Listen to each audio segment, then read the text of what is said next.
I need a new car. It took me 6 months to come up with the design specs alone. Titanium construction, ablative skin cowling, trinitro propulsion units. He paid for everything. Cash. Found a site for a garage, too, and outfitted it to my specifications, and paid me real well. But he got his money's worth. Hi guys, this is Bill from Spencer1984.com with an all-new project on the bench, the Batman the Animated Series Batmobile in 1/24th scale. My original plan for this week was to have the finished pictures of the Half-Life 2 muscle car up, but the weather hasn't been very cooperative as far as photo taking goes, so I'm going to push that off, but I will upload it as soon as I can. As some of you know, I collect and build 24th scale Batmobiles, and the Animated Series car has been one that I've wanted for a while, but there's never actually been an official release.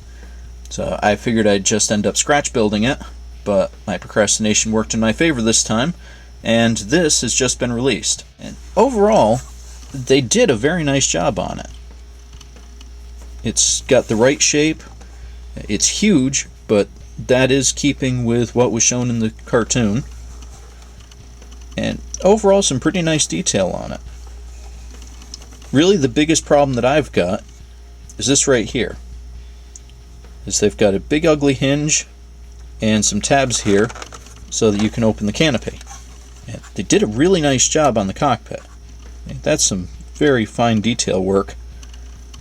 But to get to it, you got to work with that.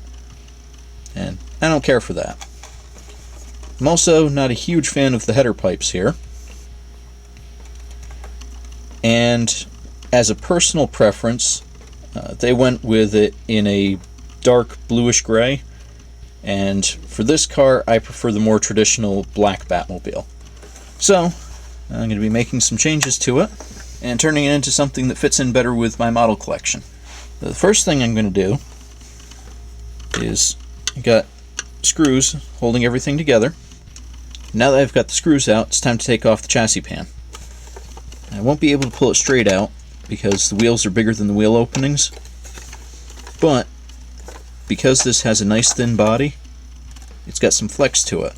So if I pull sideways, I can pop it out from inside the body, just like that. And then do the same thing back here. Just pull it sideways,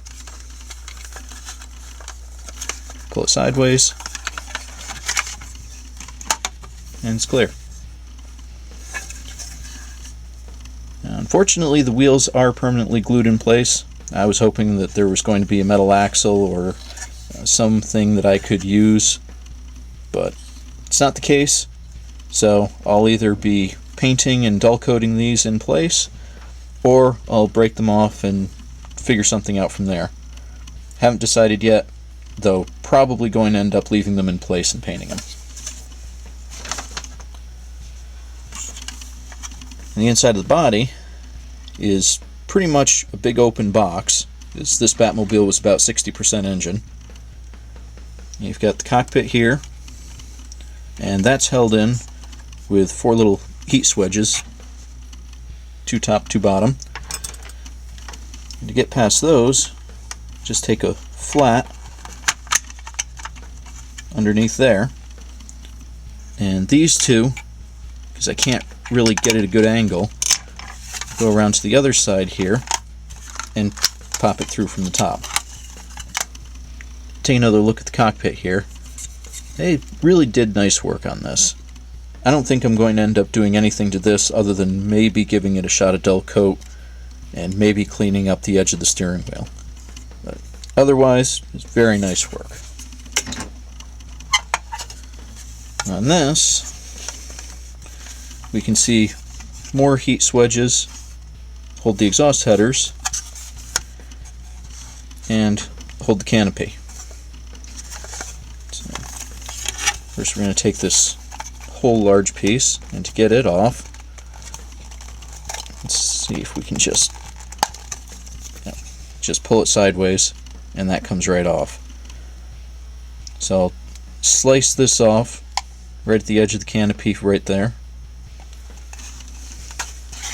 And And I'll clean up this hinge joint right there. Square that off so that in the end I'll be able to just drop that straight in. And finally for these, I'm going to take a pointed screwdriver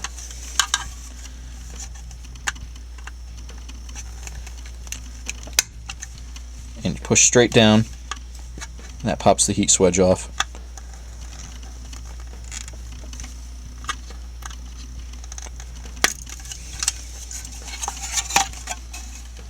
And that's what we're left with here. What I'll do on this is I'll cut right around this edge and slice up a little bit into the hood, and I'll make my own header pipes that actually come across and then down into the body in this area.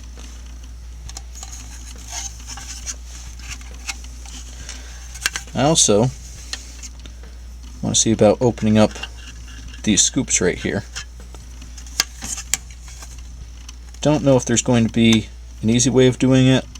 I don't think so. I'm probably going to have to take the Dremel tool just like this and then go back with an X-Acto and clean up the sharp point at the top and the bottom.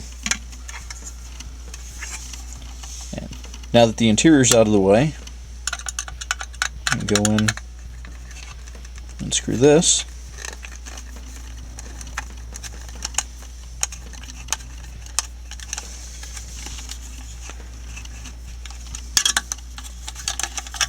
There's the jet nozzles.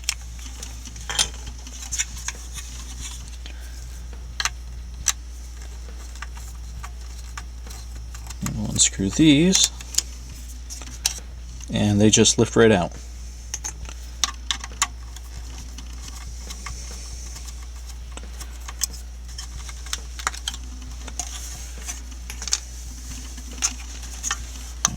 Pop this other side out.